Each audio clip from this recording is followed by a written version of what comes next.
Kenapa usaha comeback Mahathir sentiasa gagal? Dr. Mahathir sudah menjadi Perdana Menteri Malaysia sebanyak 2 kali. Untuk berlaku adil, tidak boleh dinafikan sepanjang 22 tahun dan 22 bulan menjadi Perdana Menteri, pasti ada jasa beliau kepada rakyat dan negara. Antara jasa beliau yang mesti kita akui adalah kejayaan beliau merubah landscape negara dari sebuah negara pertanian kepada negara perindustrian. Namun begitu, di setiap jasa yang beliau taburkan, sebenarnya terlindung onar yang besar. Cuma ketika kali pertama beliau menjadi Perdana Menteri, kita masih lagi belum terdedah dengan dasar langit terbuka. Maklumat yang sampai kepada rakyat hanya melalui media cetak dan media elektronik yang dikawal oleh kerajaan dan juga proksi pemerintah. Setiap maklumat yang sampai kepada rakyat ditapis sepenuhnya oleh kerajaan yang memerintah. Rakyat tidak ada peluang untuk melakukan semak imbang atas setiap maklumat yang disampaikan. Tetapi kini apabila akses kepada maklumat berada di hujung jari setiap orang, rakyat boleh menilai semula setiap maklumat yang disampaikan oleh media pro kerajaan. Jadi tidak heranlah mengapa Dr. Mahathir hanya mampu bertahan cuma 22 bulan ketika menjadi Perdana Menteri kali kedua. Waktu 22 bulan ketika Dr. Mahathir menjadi Perdana Menteri kali kedua sebenarnya adalah hukuman atas dosa yang telah beliau lakukan selama 22 tahun. Walaupun cuba mengamalkan dasar pemerintahan matlamat menghalalkan cara yang sama ketika 22 tahun memerintah, tetapi kali ini ianya tidak berkesan. Setiap apa yang beliau lakukan akan mendapat respon segera dari rakyat. Cetusan kemarahan rakyat yang pertama di era Pakatan Harapan 1.0 adalah mengenai isu hasrat kerajaan ketika itu meratifikasi ICET. Ianya telah menjadi pencetus kepada gelombang penolakan rakyat kepada setiap calon Pakatan Harapan dalam semua pilihan raya kecil yang diadakan. Rakyat mula meragui imej suci Dr. Mahathir yang sebelum itu mereka sanjung. Memburukkan keadaan Dr. Mahathir, pemimpin yang pernah menjadi anggota kabinet beliau telah bertukar menjadi seteru politik beliau. Dengan dibantu oleh mereka, satu demi satu dosa yang pernah dilakukan Dr. Mahathir terbongkar.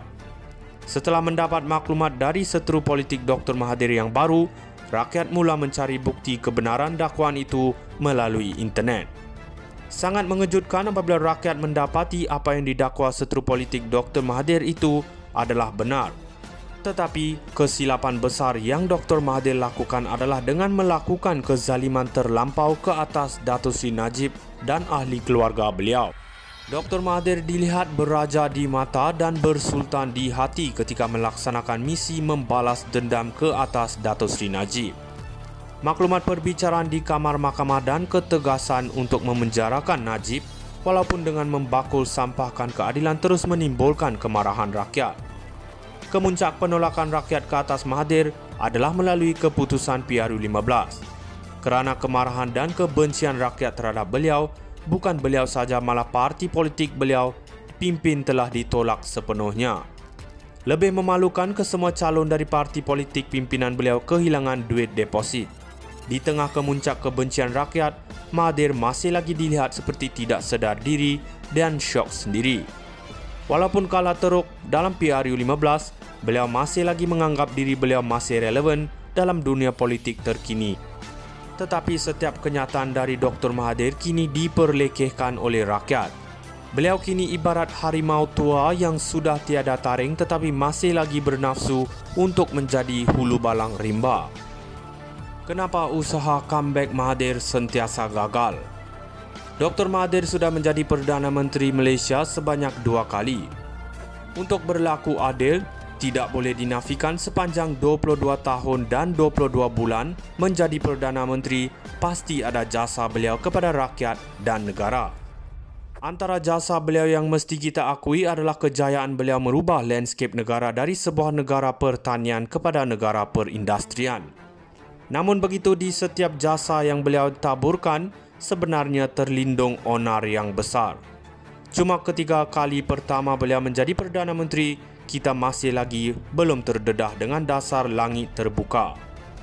Maklumat yang sampai kepada rakyat hanya melalui media cetak dan media elektronik yang dikawal oleh kerajaan dan juga proksi pemerintah. Setiap maklumat yang sampai kepada rakyat ditapis sepenuhnya oleh kerajaan yang memerintah. Rakyat tidak ada peluang untuk melakukan semak imbang atas setiap maklumat yang disampaikan. Tetapi kini apabila akses kepada maklumat berada di hujung jari setiap orang, rakyat boleh menilai semula setiap maklumat yang disampaikan oleh media pro kerajaan. Jadi tidak heranlah mengapa Dr. Mahathir hanya mampu bertahan cuma 22 bulan ketika menjadi Perdana Menteri kali kedua.